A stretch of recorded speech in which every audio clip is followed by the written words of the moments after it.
मैत्रेय उवाच प्रजासृजेति भगवान् कर्दमो ब्रह्मणोदितः सरस्वत्यां तपस्तेपे सहस्राणां समादश। ఏడవ శ్లోకం. తతః సంహాదియుక్తేన క్రియాయోగేన కర్దమః సంప్రపేదే హరిం భక్త్యా ప్రపన్న వరదాశుషం. తాత్పర్యం భాష్యం శ్రీల ప్రభుపాదులు రచించారు. ఓం అజ్ఞానతిమిరాంధస్య జ్ఞానాంజనశలాకయా చక్షురున్మిలితం యేన తస్మై శ్రీగురవే నమః. నమో విష్ణుపాదాయ కృష్ణప్రేష్ఠాయ భూతలే శ్రీమతే భక్తి వేదాంత స్వామినితి నామినే. నమస్తే సరస్వతీ దేవీం గౌరవాణి ప్రచారిణి నిర్విశేష శూన్యవాది పాశ్చాత్య దేశధారిణి. జయ శ్రీకృష్ణ చైతన్య ప్రభు నిత్యానంద శ్రీ అద్వైత గదాధర శ్రీవాసరి గౌరభక్త వృంద. హరే కృష్ణ కృష్ణ కృష్ణ హరే హరే, హరే రామ రామ రామ హరే హరే.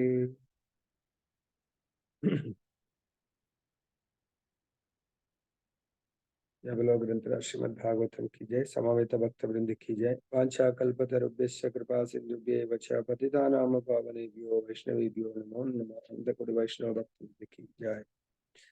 సో నిన్న విదురుడు మైత్రేయ మునితో ప్రశ్నలు అడిగారు. దేని గురించి? విదురుడు ఆదర్శనీయ సంతానం గురించి మైత్రేయుడితో తెలుసుకోవడానికి కొరకు ప్రశ్నించారు. ఈరోజు మైత్రేయుడు చెప్తున్నారు, సో ఎటువంటి సంతానం ఉండాలి, వాళ్ళు చరిత్రలో నిలిచిపోదగ్గట్టుగా ఉండాలి. ఏది? చరిత్రలో రెండు రకాల వ్యక్తులు నిలుస్తారు. దుర్మార్గులు నిలుస్తారు, సన్మార్గులు నిలుస్తారు. కానీ మనకు కావాల్సింది సాధు పురుషులు. దుర్మార్గుల వల్ల వాడు పతనం అవుతాడు, వాడి ఫ్యామిలీ పతనం అవుతుంది. అదే సాధువులు భగవంతుడి యొక్క శుద్ధ భక్తుల రూపంలో వాళ్ళు చరిత్రకి ఎక్కారంటే వాళ్ళు భగవద్ధామం వెళ్తారు. వాళ్ళ యొక్క పూర్వీకులను కూడా భగవద్ధామానికి చాలా సులభంగా తీసుకొని వెళ్ళగలరు. మైత్రేయముని ఇట్లు సమాధానం వస్తుంది. ప్రపంచమున ప్రజా అభివృద్ధి కావించుటకు బ్రహ్మదేవునిచే ఆజ్ఞాపింపబడి పూజనీయుడగు కర్దముని సరస్వతీ నది తటమున 10,000 సంవత్సరములు తపమాచరించెను. బ్రహ్మదేవుడి ద్వారా కర్దముని ప్రజాభివృద్ధి అంటే సంతానమును కనమని చెప్పేసి ఆయన ఆజ్ఞాపించారు కర్దముని బ్రహ్మదేవుడు. మరి ఆ ఆజ్ఞలను ఏ విధంగా తీసుకున్నాడు ఆయన? సరే, నాకు పర్మిషన్ వచ్చింది కదా, నేను ఇంకా పెళ్లి చేసుకుని ఎవరో ఒక అమ్మాయిని పెళ్లి చేసుకొని మైథున సుఖాన్ని అనుభవిస్తూ పిల్లల్ని గంట అని చెప్పేసి ఆయన ఇమీడియట్ గా ప్రారంభించలేదు. మనం కూడా యుక్త వయసుకు వచ్చింది అమ్మాయి అబ్బాయి, సో ఇంకా దాని మీనింగ్ ఏంటి? పెళ్లి చేసుకోవాలా, పిల్లల్ని కనాలి? అది కాదు నిజంగా. ఈ యొక్క సందేశం ద్వారా మనం భగవంతుని ప్రతి నిమిషం ప్రతి సెకండ్, ఈ శరీరం ఆత్మకైతే టైం లేదు. ఆత్మ సనాతనం కాబట్టి, శాశ్వతం కాబట్టి శరీరానికి టైం లిమిట్ ఉంది. శరీరం 6 మార్పులతో కూడుకొని ఉంటుంది. తల్లి గర్భంలో ఉన్నప్పుడే శరీరం ఫామ్ అవుతా ఉంటుంది, పెరుగుతుంది, నెలల్లో పెరుగుతుంటుంది. బయటకు వచ్చిన తర్వాత సో రోజులు గడుస్తా ఉన్న కొద్దీ శరీరంలో మార్పు వస్తూ ఉంటుంది. ఏంట మార్పు? శరీరం తల్లి గర్భంలోంచి రావడాన్ని జన్మ అంటారు. వచ్చిన తర్వాత పెరుగుదల, మూడవది కొంతకాలం నిలకడ, నాలుగవది ఇక్కడ అడుగుతున్నారు. బ్రహ్మదేవుడు కర్దమముని అడిగారు. మననేం బ్రహ్మదేవుడు అడగట్లేదు. అడగకున్నా మనము ఆ కర్మను చేస్తా ఉన్నాం. ఏది?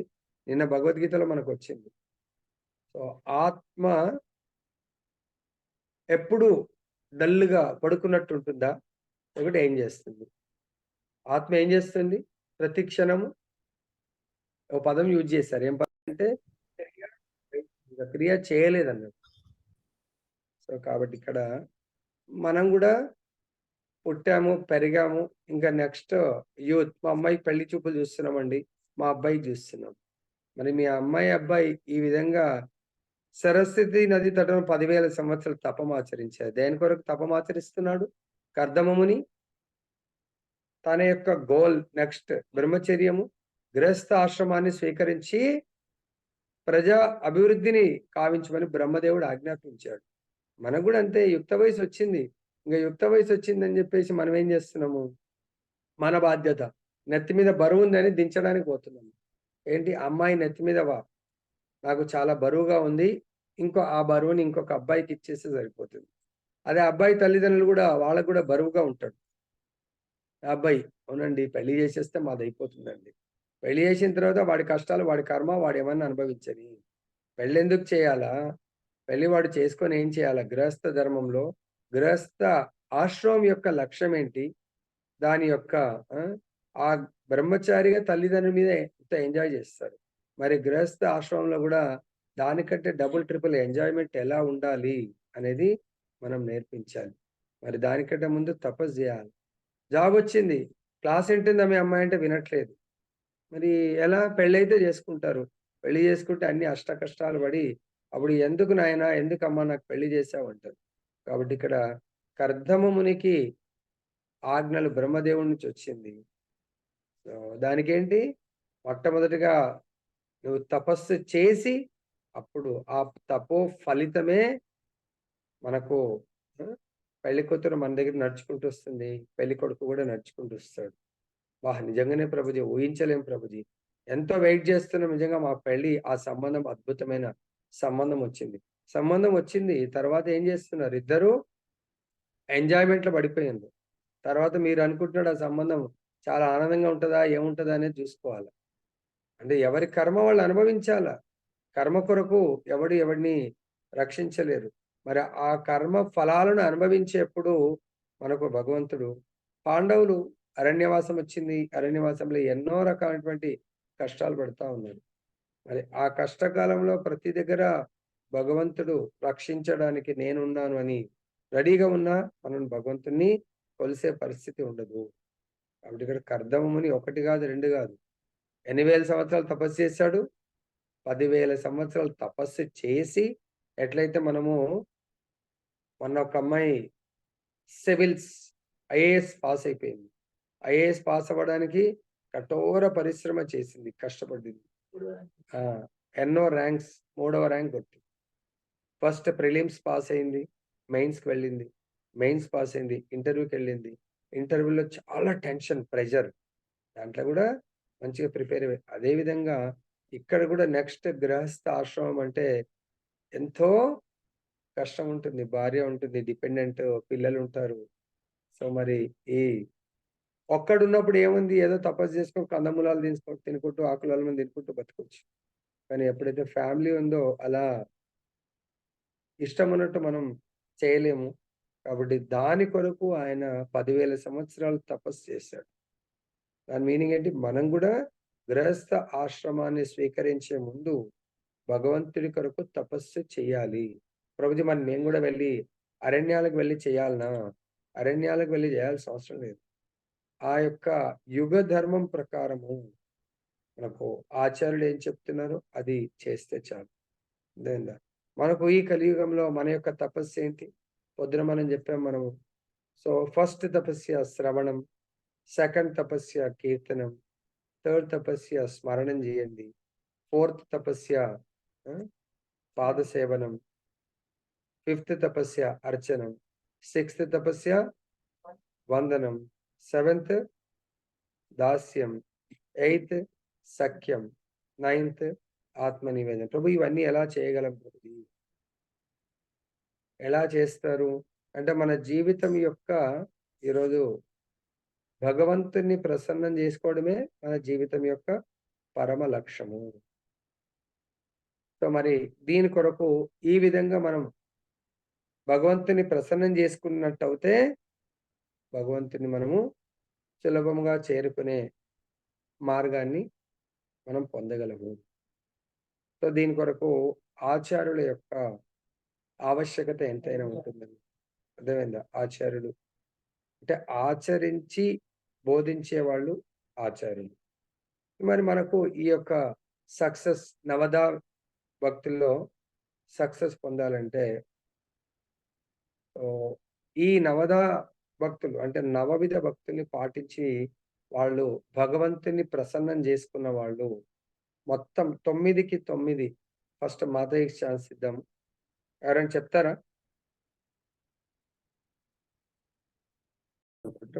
హరే కృష్ణ. చెప్పండి మాతాజీ. సో ఇక్కడ మనకు భాష్యంలో చెప్తున్నారు, పూర్ణత్వమును బడయుటకు ముందు కర్దమముని 10,000 సంవత్సరములు యోగ విధానమున ధ్యానము కావించినని ఇచ్చట అవగతమగుచున్నది. సో పూర్ణత్వము అంటే ఆయన బ్రహ్మచర్యం యొక్క పూర్ణత్వాన్ని పొందడానికి కొరకు నేను perfect Brahmachari can take next ఆశ్రమం. ఏం నెక్స్ట్ ఆశ్రమం ఆఫ్టర్ బ్రహ్మచర్య? గృహస్థ ఆశ్రమము. కాబట్టి బ్రహ్మచర్యంలో మనము పొద్దున్న లేవాలంటే మా అమ్మాయి లేవదు, మా అబ్బాయి లేవడు, మా అమ్మాయి లేచిన ఆఫీస్ పరిగెడతారు, మా అబ్బాయి కాలేజీ పరిగెడతాడు, ఇది మనం చెప్పేది.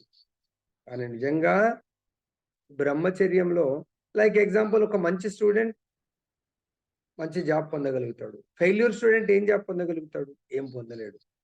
సో కాబట్టి అదే విధంగా మనకు కూడా మనం ఈ స్టూడెంట్ లైఫ్ అంటే బ్రహ్మచర్య లైఫ్లో తపస్య చేయడం నేర్చుకోండి. నేను అందు గురించి అందరితో రిక్వెస్ట్ చేస్తాను, సాటర్డే హాలిడే ఉన్నవాళ్ళు మంచి సాధన చేయండి. సండే ఖచ్చితంగా స్టూడెంట్ ఫుల్ మన పిల్లల్లో అందరి ఇళ్ళల్లో వాళ్ళు అట్లీస్ట్ వారంకి ఒక్కసారైనా రిక్వెస్ట్ చేశాను నేను, ప్రతి ఇంట్లో మీ యొక్క పిల్లలతోనే మంగళారతి చేపియండి, పిల్లలతో పాడిపించండి. పిల్లలంటే గురువుగారు అలానే చెప్తారు, మనం వేసేది మనం చేస్తూ ఉండాలి. గురువుగారు ఇంట్లో నిజంగా పాటిస్తారా మరి అని మనం ఇంకా క్వశ్చన్ మార్క్ పెడతాం. కావాలంటే గురువుగారు పాటిస్తే మనం చేయొచ్చు. ఏమంటారు? కరెక్టేనా? క్వశ్చన్ మార్క్ పెట్టొచ్చా? చేసి బ్రహ్మదేవుడు ఆజ్ఞ గృహస్థాశ్రమాన్ని స్వీకరించడానికి పోతున్నాడు. మరి మన పిల్లలు ఏం తపస్య లేకుండా వాళ్ళు బాగా చదవండి చదవండి చదవండి, ఒక రౌండ్ జపం చేస్తే చాలు. అమ్మాయికి చెప్తాం, అబ్బాయికి చెప్తాం, ఒక రౌండ్ జపం చేస్తే చాలు, 2 రౌండ్లు చేస్తే చాలు. ఎక్కడ సరిపోతుందండి చెప్పండి? ఇప్పుడంటే చదువు ఉందంటారు, ఇంకేదో అంటారు, ఏదో అంటారు. కానీ ఆధ్యాత్మికమైనటువంటి పూర్ణత్వము పడేయకుండా మనము భౌతికం కూడా సక్సెస్ కాదు, ఫెయిల్యూర్ విల్ బి.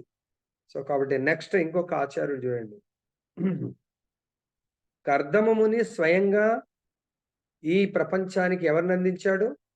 9 మంది గొప్ప సాధ్వులను, వాళ్ళందరూ పతివ్రత శిరోమణులను అందించాడు. తర్వాత సాక్షాత్ సాంఖ్య ఫిలాసఫీని బోధించడానికి భగవంతున్నే ఈ ప్రపంచానికి అవతరింపజేశాడు కర్దమముని దేవహూతి ద్వారా. తర్వాత వాల్మీకి ముని సైతము పూర్ణత్వం పడేటకు ముందు 60,000 సంవత్సరాలు ధ్యానమును కావించిన మనకు తెలియవచ్చింది.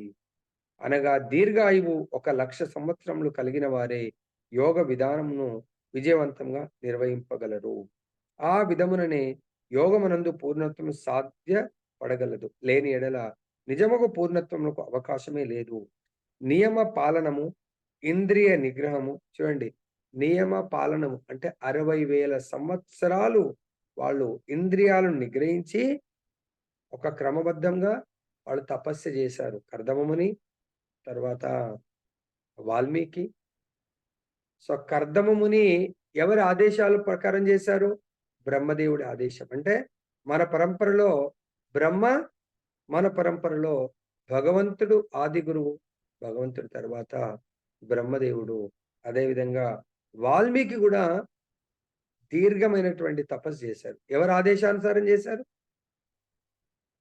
వాల్మీకి ఎవరు ఆదేశానుసారం చేశారు?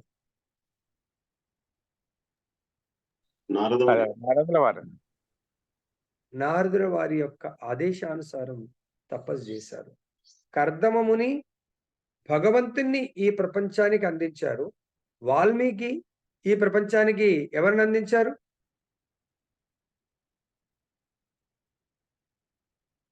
వాల్మీకి ఎవరిని అందించారు ఈ ప్రపంచానికి? రాముడి. సాక్షాత్ భగవంతుడు రామచంద్రుడికి రామాయణానికి తేడా లేనటువంటి ఆ రామాయణ మహాకావ్యాన్ని ఈ ప్రపంచానికి అందించారు. అదేవిధంగా వేదవ్యాసుల వారు ఆయన ఎవరి సంతానం వేదవ్యాసుల వారు?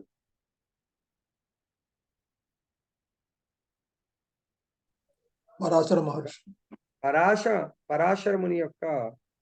మహర్షి పరాశర ముని యొక్క సంతానం వేదవ్యాసుల వారు. వేదవ్యాసుల వారి జన్మ రహస్యం ఏంటి? అసలు ఆయన ఎందుకు అవతరించారు? భగవంతుణ్ణి ఈ ప్రపంచానికి అందించడానికి కొరకు. సో లిటరరీ ఇన్కార్నేషన్, శాస్త్రాలను రాయడానికి భగవంతుడి యొక్క శక్తి ఆవేశ అవతారము అని మనకు ఆచార్యుడు చెప్తా ఉంటారు. వేదవ్యాసుల వారు మనకి ఏమందించారు?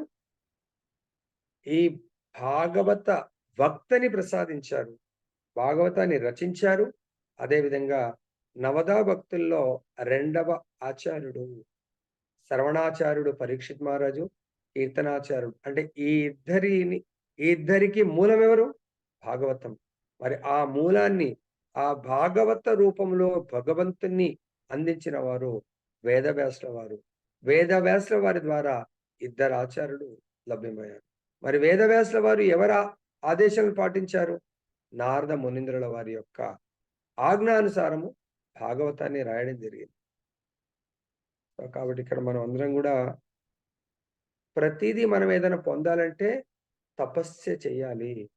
శుకదేవ గోస్వామి ఎన్ని సంవత్సరాలు ఆ యొక్క తల్లి గర్భంలో ఉన్నాడు? 12 సంవత్సరాలు ఉన్నాయి. నేను రాదలుచుకోలేదు అంటాడు ఆయన. అప్పుడు సాక్షాత్ భగవంతుడే మాటిస్తే అప్పుడు రావడం జరిగింది. సో మరి శుకదేవ గోస్వామి రావడము, ఆయన తన తండ్రి దగ్గర భాగవతాన్ని వినటము, విన్నదాన్ని మనం కూడా వింటున్నాము. విన్నదాన్ని ఒక ఉత్తమ భక్తిని ఉద్ధరించడానికి కొరకు శుకదేవ గోస్వామి ఆ ఉత్తమ భక్తుడితో పాటు కొన్ని వందల వేల మందిని ఉద్ధరించడం జరిగింది. దాంట్లో అన్ని వేల మందిలో ఒక గొప్ప కీర్తనాచార్యుడు బయలుదేరాడు. ఎవరా కీర్తనాచార్యుడు? నెక్స్ట్ వీళ్ళిద్దరు శ్రవణ కీర్తనాచార్యులు అయితే నెక్స్ట్ ఎవరు కీర్తనాచార్యుడిగా తయారయ్యారు? శుకదేవ గోస్వామి. లేమా, శుకదేవ గోస్వామి పరీక్షిత్ మహారాజ్ యొక్క సంభాషణ ద్వారా భాగవత కీర్తనాచార్యుడు తయారై ఆయన నెక్స్ట్ భాగవత ప్రసంగాన్ని చేయడం జరిగింది. ఎవరా సూత మహాముని గురించి. సూత గోస్వామి. మహర్షి. సూత గోస్వామి ఎక్కడ? నైమిషారణ్యంలో ఎవరికి బోధించాడు? శౌనకాది ఋషి. ఈ సీక్వెన్స్ గుర్తు పెట్టుకోండి, అప్పుడు మనకి ఈజీగా టాలీ అవుతుంది అన్నది. అర్థమైందా? సూత గోస్వామి తాను విన్నది ప్రచారం చేశాడు, మనం వింటున్నాము. అదే భగవంతుడికి ప్రియమైన వాళ్ళు ప్రసన్నం చేసుకోవాలంటే మన ఇంట్లో మనం ఏదో అలంకరణ ఏదో చేసుకోవడం కాదు. గుర్తుపెట్టుకోండి, మనం చేయవలసింది ఏంటి? శుకదేవ గోస్వామి తండ్రి దగ్గర విన్నాడు, సమయం వచ్చింది పరీక్షిత్ మహారాజుని ఉద్ధరించడానికి. ఉత్తమ భక్తుడైన కృష్ణుడికి ప్రియమైన వాడు, కానీ ఎంత ప్రియమైన వాడైనా మళ్ళీ చేయవలసింది అంత్యకాలేచ మాం ఏవ స్మరణ ముక్త్వా కలేబరం యహ ప్రియాతి సమద్భావం యాతి నాతి అస్త్ర సంశయ యం యం వాపి స్మరణ భావం త్యజత్యంతే కలేబరం. సో కాబట్టి అంత్యకాలంలో భగవంతుడి యొక్క నామ రూప గుణ లీలలను ఖచ్చితంగా శ్రవణం చేయాలి, స్మరణ చేయాలి. అప్పుడే భగవద్ధామం వెళ్ళగలుగుతాము. అంత్యకాలం ఆసన్నమైంది ఆయనకు. మరి ఎవరి దగ్గర శ్రవణం చేయాలా? శుకదేవ గోస్వామి చాలా చిన్నవాడు అప్పుడు, 16 years బాయ్. కానీ అక్కడ ఉన్న వాళ్ళని అందరు పెద్ద పెద్ద వాళ్ళు ఉన్నారు. అందరు కూడా కూర్చుండి శుకదేవ గోస్వామి దగ్గర వినడం జరిగింది. అప్పుడు పరీక్షిత్ మహారాజ్ తనను తాను నిద్రాహారాలు మాని ఆ 7 రోజులు 7 పగలు కంటిన్యూషన్ భాగవత్ సప్తాహ జరిగింది. దాని ద్వారా మనందరికీ అర్జునుడు కదా భగవద్గీత ద్వారా మనందరినీ ఉద్ధరించాడు. పరీక్షిత్ మహారాజు మనందరినీ భాగవతం ద్వారా భాగవత ప్రశ్నల ద్వారా ఉద్ధరించడం జరిగింది. అదేవిధంగా సూత గోస్వామి ఆ యొక్క ప్రసంగం జరుగుతున్నప్పుడు విన్నారు. మళ్ళీ తను కూడా ఇతరులను ఉద్ధరించడానికి కొరకు నైమిషారణ్యం వెళ్ళి అక్కడ శౌనకాదృష్లకు బోధించారు. సో ఇది భగవంతుడు భగవద్గీతలో చెప్పారు. ఇలా చేసే వాళ్ళంటే నాకు చాలా ప్రియమైన వాళ్ళు, అలా చేసేవాళ్ళు ఖచ్చితంగా నా లోకానికి వస్తారని భగవంతుడు చెప్పాడు. అది నాకు ప్రసన్నము చేసుకునేటువంటి సులభ మార్గమని భగవంతుడు చెప్పాడు. భగవద్గీతలో ఏ శ్లోకంలో చెప్పాడు? ఇలా చేసేవాళ్ళు నాకు చాలా ప్రియమైన వాళ్ళని ఇచ్చినటువంటి రహస్యాలు అంటే జ్ఞానం. అలాగే జ్ఞానం అంటే భగవంతుడు 3 రకాలైనటువంటి జ్ఞానాన్ని మనందరికీ బోధించాడు. సో 3 రకాల జ్ఞానం. ఎట్లయితే ధర్మాలు 4 రకాలో 3 రకాలైనటువంటి జ్ఞానం. చల్లలేంది ప్రభుజీ 3 రకాల జ్ఞానమా ఏంటి? ముగ్గురు చెప్పండి. ఫస్ట్ జ్ఞానం ఏంటి? భగవంతుడు 3 రకాల జ్ఞానాలు బోధించాడు. అవి కూడా శ్లోక నంబర్స్‌తో సహా ఉన్నాయి. శ్లోక నంబర్స్ అడగను గాని 3 రకాలైనటువంటి జ్ఞానాలు. ఏంటవి? గుహ్యమైన జ్ఞానం. ఓకే. శర్మ ప్రభుజీ హింట్ ఇచ్చారు. గుహ్యమైన జ్ఞానము. 2 దానికంటే ముందే గుహ్యతర జ్ఞానం. Very good. గుహ్యతర జ్ఞానము. ఓకే. గుహ్యతమ్ జ్ఞానము. భగవంతుడు చెప్పాడు గుహ్యమైన జ్ఞానము, గుహ్యతర జ్ఞానము, గుహ్యతమ్ జ్ఞానము. ఇవి కూడా ఏ చాప్టర్ లో ఉన్నాయి ఇవి?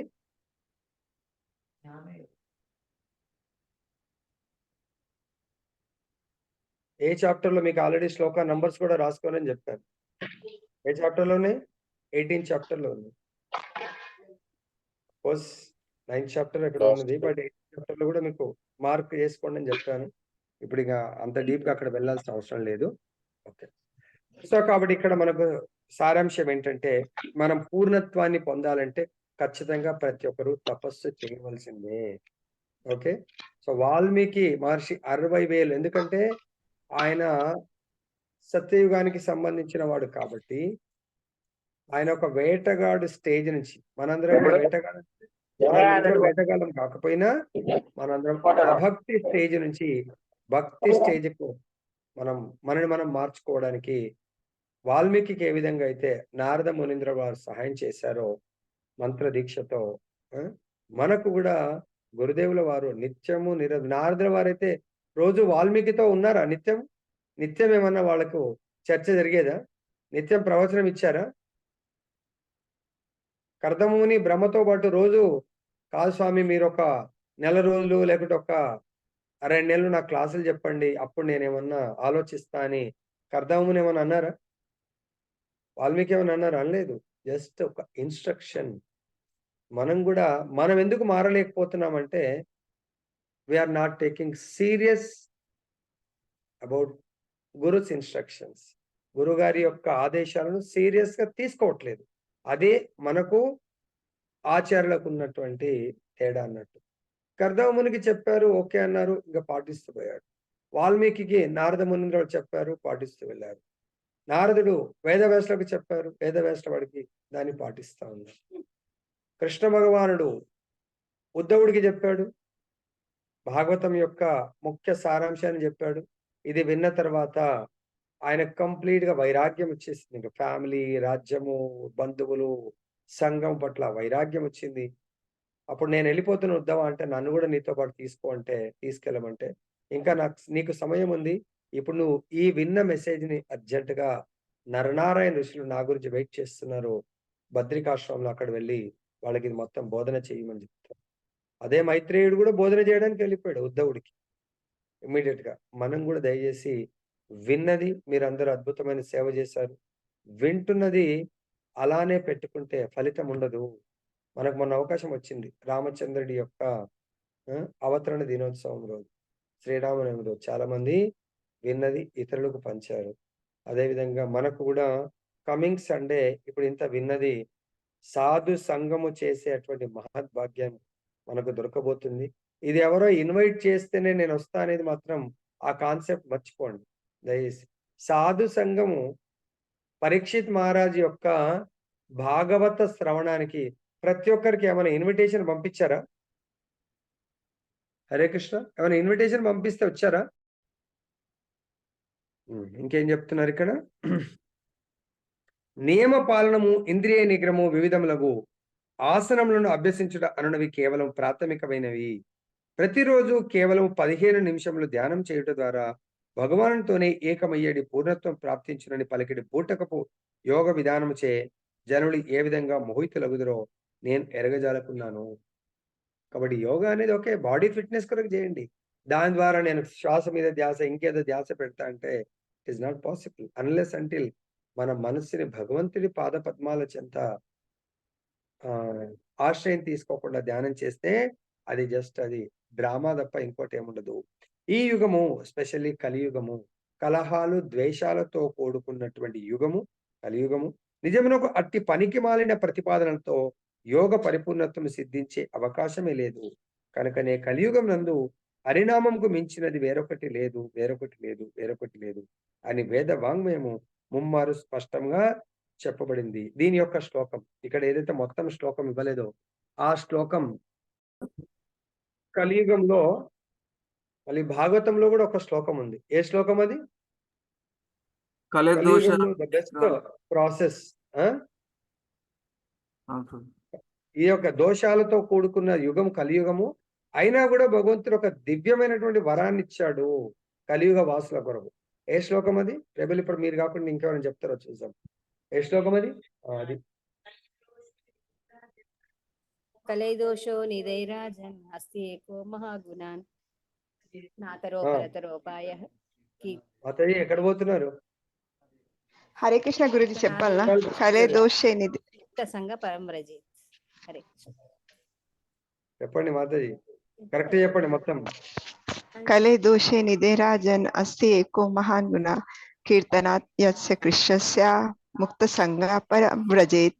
హరే కృష్ణ. అనే ఒక పదం పోయింది. ప్రేసకి మాతాజీ కీర్తనాత్ కీర్తనాత్ కీర్తనాత్ కలైదోషో నిదైరాజన్ అస్తి కీర్తన కీర్తనాది ఏవ కీర్తస్ కీర్తనాద్ ఏవ పరంవ్రజే. ఎవరు కీర్తన చేయాలా? కీర్తనాది ఏవో కవిత మాతాజీ ఎవరు కీర్తన చేయాలా? కృష్ణస్య కృష్ణుడికి అది గుర్తు పెట్టుకోవాలా. మళ్ళీ ఎస్ఏ కాదు. కీర్తనాది ఏవ కృష్ణస్య, కృష్ణుడి కీర్తన చేయడం వల్ల ఏమవుతుంది? ముక్త సంఘ పరం వ్రజేత్. ముక్త సంఘ పరం వ్రజేత్. హరే కృష్ణ. కాబట్టి ఇక్కడ దోషే నిధి, కలియుగంలో దోషాల యొక్క నిధి నీ దోషాలే. ప్రతి ఒక్కరి హృదయంలో దోషాలు, ప్రతి ఒక్కరి దగ్గర దోషాలు ఉన్నాయి. బాధపడకండి, వాళ్ళ యొక్క దోషాలు చూడకండి దయచేసి. ప్రతి ఒక్కరి లోపల ఉన్నాయి, లేవనేది క్వశ్చనే లేదు. ఎందుకంటే యుగ ధర్మం అది.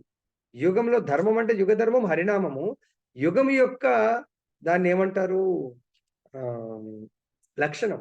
కలియుగంలో దోషాలతో కూడుకున్నటువంటి యుగం కాబట్టి మనం జన్మ తీసుకోవటమే దోషాలతో జన్మ తీసుకుంటాం. కలహాలు, ద్వేషం, ఇతరులను ద్వేషిస్తాము, ఇతరులతో కొట్లాట పెట్టుకోవడం చాలా సహజం. మనం అయ్యా నాకు కొట్లాట అయిందని మళ్ళీ కలిసిపోండి. దేని ద్వారా? హరినామ సంకీర్తన ద్వారా. కీర్తనాది ఏవ కృష్ణస్య, వేరే కీర్తన చేయమని చెప్పట్లేదు. అర్థమైందా? కాబట్టి చాలా మంది వేరే వేరే టెంపుల్స్ కి వెళ్ళి వేరే వేరే కీర్తన చేస్తూ ఉంటారు ఇక వాళ్ళ కర్మ. కాబట్టి ఇక్కడ మనకు చెప్పింది ఫైనల్ గా భగవంతుని ప్రసన్నం చేసుకోవాలంటే ఏ మార్గము? భగవంతుడి యొక్క హరినామ సంకీర్తన. కలౌతద్ హరికీర్తన. నెక్స్ట్ శ్లోకంలో చూద్దాం. ఆ తపోకాలం నందు కర్దమముని సమాధి మగ్నుడై భక్తి యోగం ద్వారా అర్చించి ప్రసన్న వరదాయకుడగు శ్రీహరిని ప్రసన్నము చేసుకొనెను. 10,000 సంవత్సరాలు తపస్సు చేసిన తర్వాత భగవంతుడు ప్రత్యక్షమయ్యాడు కర్దమమునికి. ప్రత్యక్షమై భగవంతుడు తన యొక్క నెక్స్ట్ ఆశ్రమం వచ్చి వరాన్ని ఇచ్చాడు. నువ్వేం చింతపడద్దు, నీ గురించి ఆల్రెడీ ఎవరు అమ్మాయిని తీసుకొని వస్తారని చెప్పాడు. మీ యొక్క అత్తమామ ఇద్దరు కూడా వాళ్ళ కూతురుని తీసుకొని వస్తారు. ఎవరు అత్తమామ? కూతురి పేరేంటి? ఏ మనువు అయినా? వైవస్వత మనువా? వెరీ గుడ్, హరి బోల్. స్వయంభూ మనువు, శతరూప. తర్వాత ఎవరిని తీసుకొని వస్తారు వాళ్ళిద్దరు కలిసి? దేవహూతిని తీసుకొని వస్తారని చెప్పారు. Very nice, good. సరే, ఇట్లా అటెంటివ్గా అటెండ్ చేయాలి. ఇద్దరిని తీసుకొని వస్తారు కాబట్టి ఆమె నీకు తగ్గటువంటి ఏమంటారు వధువు. కాబట్టి నీకు నీవేదైతే భక్తి మార్గంలో నడవాలనుకుంటున్నావో నీకు 100% కోఆపరేట్ చేస్తుంది. ఆమె ద్వారా 9 మంది కన్యలు, సంతానము నేనే స్వయంగా మీ యొక్క ఇంట్లో జన్మిస్తానని చెప్తాడు భగవంతుడు ప్రసన్నుడై. ఓకే, నెక్స్ట్ ధ్యానం యొక్క ప్రాధాన్యం ఇచ్చిన వివరింపబడింది. దేవదేవుడకు శ్రీహరికి ముదమును గూర్చుటకే కర్దముని 10,000 సంవత్సరాలు ధ్యాన యోగమును అభ్యసించను. అనగా ఎవరేని యోగం అభ్యసించు లేదా కల్పనము కావించు భగవానుని కనుగొనుటకు పరిశోధన గావింపగోరించో వారి యత్నములు భక్తితో మిళితము కావలసి ఉండును. భక్తి లేకుండా ఏదియును పూర్ణము కాజాలదు. పూర్ణత్వం మరియు అనుభూతి అనునవి లక్ష్యము పూర్ణ పురుషోత్తముడగు శ్రీకృష్ణ భగవానుడే. శ్రీకృష్ణ భగవాను యందు నిరంతరము నియుక్తుడయ్యుండు వాడు అత్యుత్తమ యోగి అని భగవద్గీత యందు 6వ అధ్యాయమున స్పష్టంగా తెలుపబడింది. సో ఇక్కడ మనకు యోగా భగవంతుడి యొక్క ధ్యానము, భగవంతుడు ఏ లక్ష్యము అనే లేనటువంటి యోగా నిరర్ధకం, వేస్ట్. కాబట్టి ఇక్కడ కర్దమ ముని 1, 2 కాదు 10,000 సంవత్సరాలు ఆయన తపస్సు చేసి భగవంతుడి గురించి తపస్సు చేసి భగవంతుని ప్రసన్నం చేసుకొని తర్వాత తన నెక్స్ట్ ఆశ్రమమైనటువంటి గృహస్థాశ్రమాన్ని స్వీకరించాడు. అదే విధంగా మనం చూసినట్టయితే ధ్రువ మహారాజు కూడా తపస్సు చేశాడు. ధ్రువ మహారాజు ఎన్ని నెలలు తపస్సు చేశాడు? ఎన్ని సంవత్సరాలు తపస్సు చేశాడు? కేవలం 60,000 అనుకుంటా. ధ్రువ మహారాజ్ 6 నెలలు హరే కృష్ణ. Very good Prabhuji. కేవలం 6 months. మీరు 60,000 అనేది వాల్మీకి ముని 60,000 సంవత్సరాలు తపస్సు అవును చేశాడు. గురుజీ. ఎందుకు? తప్పైంది. భగవంతుని సాకేత్ ధామం నుంచి అయోధ్య ధామానికి భగవంతుడి యొక్క చరిత్రని రప్పించడానికి కొరకు తపస్సు చేశాడు. సో వాల్మీకి ముని చూడండి ఇక్కడ ఎలా ఉంటుందంటే వాల్మీకి ముని తపస్సు చేసి ఆ యొక్క రామాయణ మహాకావ్యాన్ని బ్రహ్మ అనుగ్రహంతో సో ఆయన రచించడం జరుగుతుంది. అక్కడ కూడా బ్రహ్మ అనుగ్రహం. ఆ తపస్సుకు నారదుడి అనుగ్రహము, కావ్య రచనకు బ్రహ్మ అనుగ్రహము, తర్వాత కావ్యాన్ని అయితే రచించాడు. మరి ప్రచారం ఎలా చేయాలా? ప్రభుపాదుల వారు బుక్స్ అయితే రచించారు, మరి ప్రచారం ఎలా చేయాలా? ప్రచారం ఎవరు చేయాలా చెప్పండి? గురువు గారు బోధన చేస్తారు, మరి శిష్యుడి యొక్క ధర్మం ఏంటి? బ్రహ్మదేవుడు రచించమన్నాడు, రచించాడు. మరి ఆయనకు ప్రచారానికి ఆ భగవంతుడి యొక్క స్వ అంశ అయినటువంటి కుశలవులని భగవంతుడు ప్రసాదించాడు. వారి ద్వారా ప్రచారం జరిగింది. ప్రభుపాదుల వారికి వాళ్ళ గురువు గారు రచనలను రచించమన్నారు, పాశ్చాత్య దేశాలు వెళ్ళి ప్రచారం చేయమన్నారు. మరి ఆ ప్రచార బాధ్యతకు ఆయన ఎప్పుడైతే ఒక స్టెప్ ముందుకెళ్ళి అక్కడికి వెళ్ళిపోయాడో గురువు గారు భగవంతుడు ఆ ప్రచారకులను తనకు సాయం చేయడానికి పంపించడం జరిగింది. వాళ్ళంతే, వాళ్ళ లక్ష్యం, ప్రభుపాదుల వారి శిష్యుల లక్ష్యం. ప్రభుపాద చెప్పారు, మీరు నా బుక్స్, నేను రచించిన బుక్స్ ని పంచండి. అది ఫస్ట్ అండ్ ఫోర్మోస్ట్ కర్తవ్యము. వాళ్ళు అదే చేస్తా పోయింది. చేయడం వల్ల ఎంతో మంది భక్తి మార్గంలోకి రావడం జరిగింది. అదేవిధంగా ఇది ఎక్కడి నుంచి ప్రారంభమైంది? చైతన్య మహాప్రభు కూడా అదే చెప్పారు. ఏమన్నారు? పృథ్వీతే ఆచేయత నగరాది గ్రామ ప్రచార మోరణం. ప్రతి నగరము గ్రామము నా నామాన్ని ప్రచారం చేయండి అన్నారు. అంటే ప్రతి ఆచార్యులు కూడా అదే చెప్తారు. దాన్ని మీరు తప్పుగా తీసుకుంటే ఇంకెవరేం చేయలేరు. ఇప్పుడు నేను కూడా ఇందాక అదే చెప్తాను, జస్ట్ రిపీట్ చేశాను. సపోజ్ గురువు గారు ప్రచారం గురించి మన ఊరికి వచ్చారు, మన ధర్మం ఏంటి? ప్రభుపాద వారు ఈ కంట్రీ నుంచి ఇంకో కంట్రీకి వెళ్ళేవాడు. అక్కడ వాళ్ళ ధర్మం ఏంటి? అందరినీ గ్యాదర్ చేసేవారు. మా గురువు గారు వస్తున్నారు, ప్రవచనం ఉంది వినండి అని. జస్ట్ ఆ ఒక ప్రవచనంలో ఎంతో మంది, ప్రభుపాద అక్కడ 1, 2, 3 రోజులు ఉండి వెళ్ళిపోయేవారు. ఆ ప్రవచనాలు విని అక్కడ ఉన్న అయితే ప్రచార సమితి కమిటీ ఉంటుంది, వాళ్ళందరికీ మిగతా వాళ్ళందరూ కూడా అటాచ్ అయిపోయేవాడు.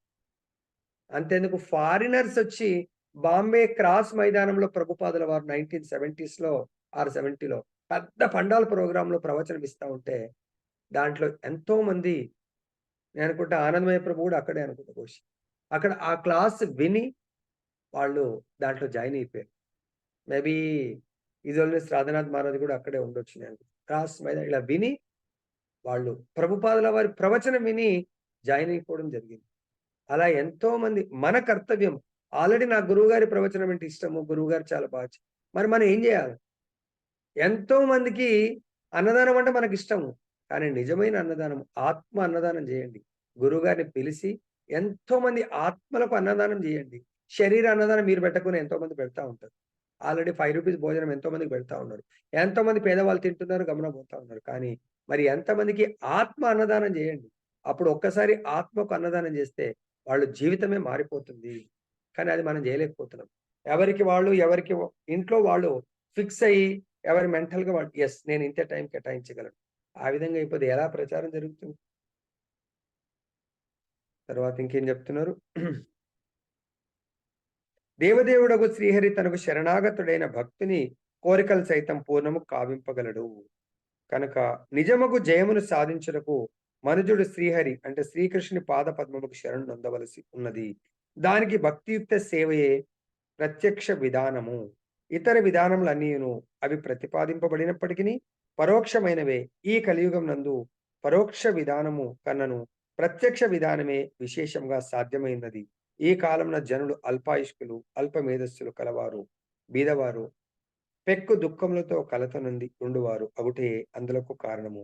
కనుకనే ఆధ్యాత్మిక జీవనమున పూర్ణత్వమును బడయుటకు మనుజుడు ఈ యుగమున కేవలము హరినామ సంకీర్తనము చేసిన చాలునని శ్రీ చైతన్య మహాప్రభు గొప్ప వరదానమును కావించి ఉన్నారు.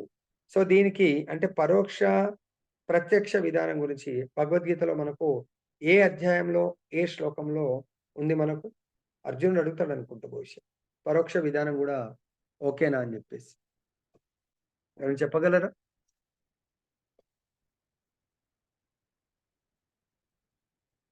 ఏ అధ్యాయం ఏ శ్లోకంలో అర్జునుడు అడుగుతా ఉన్నారు? హరే కృష్ణ దండత్న గురుజీ చెప్పండి గురు. 12.1 అడుగుతారు. ప్రశ్న అవును గురుజీ. చెప్పండి ప్రభు ఆ శ్లోకం. ఏవం సతత యుక్త ఏ భక్త స్వాం పర్యుపాసతే ఏ చాప్యక్షరం అవ్యక్తం తేషాం కే యోగ విత్తమా. ఓకే, తాత్పర్యం చెప్పండి.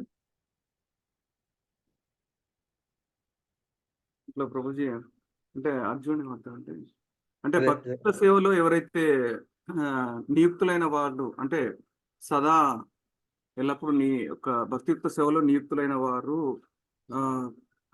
యోగ పరిపూర్ణులా లేకపోతే నిరాకార బ్రహ్మాన్ని ఉపాసించే వాళ్ళు యోగ పరిపూర్ణ? ఎవరు గొప్ప యోగ పరిపూర్ణులు? ప్రత్యక్షంగా పరోక్షంగా. ప్రత్యక్షంగా అంటే భగవంతుడి యొక్క భక్తియుక్త సేవలో నియుక్తమైన వాళ్ళు. పరోక్షంగా అంటే భగవంతుడి యొక్క నిరాకారాన్ని కొలిసేవాళ్ళు అని ఇక్కడ మనం అర్థం చేసుకోవచ్చు కదా. అదేవిధంగా ఇక్కడ మనకు భగవంతుడి యొక్క సమాధానము 2వ శ్లోక భగవద్గీత 12.2లో చెప్తున్నారు.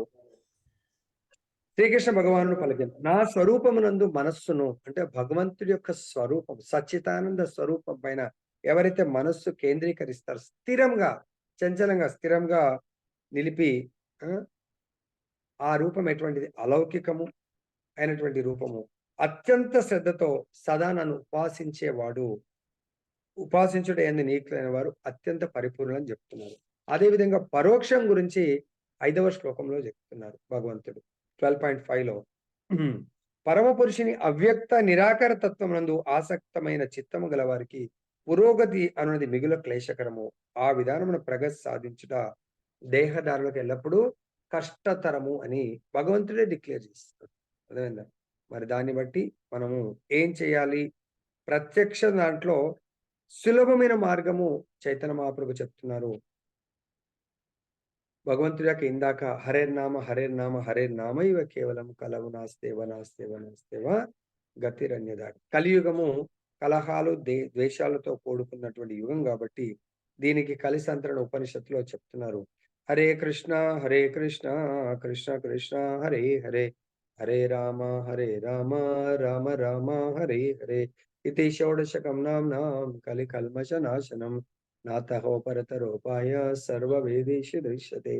సో ఈ కలియుగము కలహాలు ద్వేషాలతో కూడుకున్నటువంటి యుగంలో కేవలము హరినామము చేసినట్టయితే ఈ హరినామాన్ని మించినటువంటి తరుణోపాయము లేదు. మొత్తం వేదాలన్నిటి కూడా మీరు సూక్ష్మంగా చదివి దాన్ని సెర్చ్ చేసినా కూడా ఇంత గొప్ప ఉపాయం మీకు కనబడదని చెప్తున్నారు. గొప్ప వరదానం. అందుగురించే దీన్ని ఏమంటారంటే గోలోకేర ప్రేమధన హరినామ సంకీర్తన. గోలోకంలో నిత్యము నిరంతరము ఈ ప్రేమ ధనాన్ని ఆస్వాదిస్తూ ఉంటారు గోలోకవాసులు. దాన్ని చైతన్య మహాప్రభు భూలోకానికి తీసుకొచ్చాడు. గోలోకం పంపించడానికి, ప్రమోట్ చేయడానికి కొరకు ఈ కాలం స్పెషల్ గా కాలం యొక్క లక్షణాన్ని కూడా వర్ణించారు. ఈ కాలంలో జనులు అల్పాయుష్కులు, అల్ప మేధస్సు, తర్వాత చాలా మంది పేదరికంతో ఉంటారు. తర్వాత ఎన్నో దుఃఖాలను అనుభవిస్తూ ఉంటారు. కాబట్టి ఇటువంటి స్థితిలో మీరు యజ్ఞయాగాలు చేయలేరు. అల్పాయుషి కాబట్టి తపస్సు చేయడానికి వేల సంవత్సరాలు తపస్సు చేయలేరు. అదేవిధంగా అర్చనా విధానం కూడా చాలా ఆపులెంట్ గా చేయాలంటే చేయలేరు. కేవలము అర్చన విధానాన్ని సింపుల్ గా చేస్తూ ఎక్కువ మనకు హరినామము, హరికథ, శ్రవణ కీర్తన చేసినట్టయితే సేమ్ సత్యయుగ, త్రేతాయుగ, ద్వాపరయుగ, సత్యయుగ ధ్యానం వల్ల భగవంతుని ప్రత్యక్షం చేసుకున్నారు. తర్వాత యజ్ఞ యాగాదుల ద్వారా భగవంతుని ప్రసన్నం చేసుకున్నారు. అదే ద్వాపర యుగంలో అర్చా విధానం ద్వారా భగవంతుని ప్రసన్నం చేసుకున్నారు. కలియుగంలో హరినామ సంకీర్తన ద్వారా భగవంతుని ప్రసన్నం చేసుకోవచ్చు అని చెప్తున్నాను. సంప్రపేద హరిం అనగా కర్దముని తన భక్తియుక్త సేవ ద్వారా పలు విధములుగా దేవాదేవుడుకు శ్రీహరిని సంతుష్టి పరిచనని భావము. భక్తి యోగం అన్నది క్రియాయోగం అనేది పదము ద్వారా కూడా తెలువబడుచుండు. కర్దముని ధ్యానం చేయుటయే గాక భక్తి యోగమునందును నియుక్తుడయ్యను. యోగాభ్యాసమునందు పూర్ణత్వం బడియుటకు మనుజుడు శ్రవణ, కీర్తన, స్మరణాది కర్మలతో భక్తి యోగమునందు వర్తించవలను. స్మరణం కూడా ధ్యానమే. కానీ ఎవరిని స్మరించవలను? ఈ ప్రశ్నకు సమాధానం మనుజుడు దేవదేవుని స్మరింపవలననియే. మనుజుడు పరమ పురుషుని స్మరించుటే గాక అతని కర్మలను శ్రవణం చేయుచు మహిమలను కీర్తించుచు ఈ విషయము ప్రామాణిక గ్రంథములందు తెలుపబడింది. 10,000 సంవత్సరములు పలు విధములకు భక్తి యోగము నిర్వహించిన పిదపయే కర్దముని ధ్యానమున పూర్ణత్వమును బడిసెను. కానీ 100 ఏళ్ల పాటు కూడా జీవించడం మిగుల కష్టతరమైన కలియుగం నందు అది సాధ్యమైన విషయం కాదు. ప్రస్తుత సమయమున యోగ సంబంధమున గల పలు నియమ నిబంధనలను ఖచ్చితంగా ఎవరు పాటింపగలరు? పైగా పూర్ణత్వం అనున్నది శరణాగతి జీవులకే లభింపగలదు. భగవానుడు అనేది ప్రసక్తే లేనప్పుడు శరణాగతి అచ్చడి ఎట్లుండును? ధ్యానము భగవానుడిపై కానప్పుడు అది యోగాభ్యాసం ఎట్లగును? దురదృష్టవశత్తు ఈ కాలపు జనులు, ముఖ్యంగా దానవ ప్రవృత్తి గల మనుజుడు తాము వంచింపవలనని కోరుదురు. కనుకని యోగము పేరిట వారిని తప్పుదారి పట్టించి వారి జీవితము వ్యర్థము కావించి పతనము కలగజేయి గొప్ప వంచకులను భగవానుడు వారి కడకు పంపుచుండును.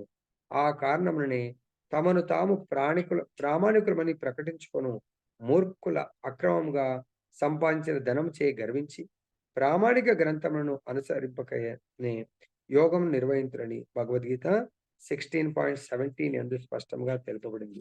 వంచింపబడగోరు అమాయకుల నుండి కొల్లగొట్టిన ధనము చేయవారు మిగుల గర్వితులవుదురు.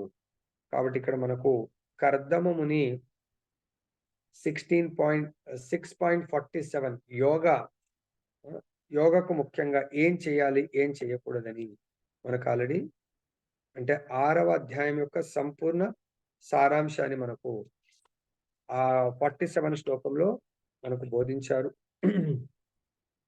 యోగినామపి సర్వేషాం మద్గతేన అంతరాత్మన శ్రద్ధావాన్ భజతే యోమాం సమేయుక్త తమోమత. అంటే భగవంతుడు చెప్తూ అత్యంత శ్రద్ధతో నా భావన ఎందే, అన్య భావన అని చెప్పట్లేదు, కేవలం కృష్ణుడి యొక్క భావన ఎందే సదా నిలిచి ఉండేవాడు. నంబర్ 1. నన్నే తనయందు సదా స్మరించువాడు. 2. మరియు నాకు దివ్యమైన ప్రేమయుక్త సేవను వరదించువాడు. నిజమైనటువంటి యోగి యోగులందరికంటే కూడా అత్యంత సన్నిహితంగా యోగమనందు నాతో కూడుకున్నటువంటి వాడు అని భగవంతుడు డిక్లేర్ చేస్తా ఉన్నాడు. అదే విధంగా మనము 16.17 చూసినట్టయితే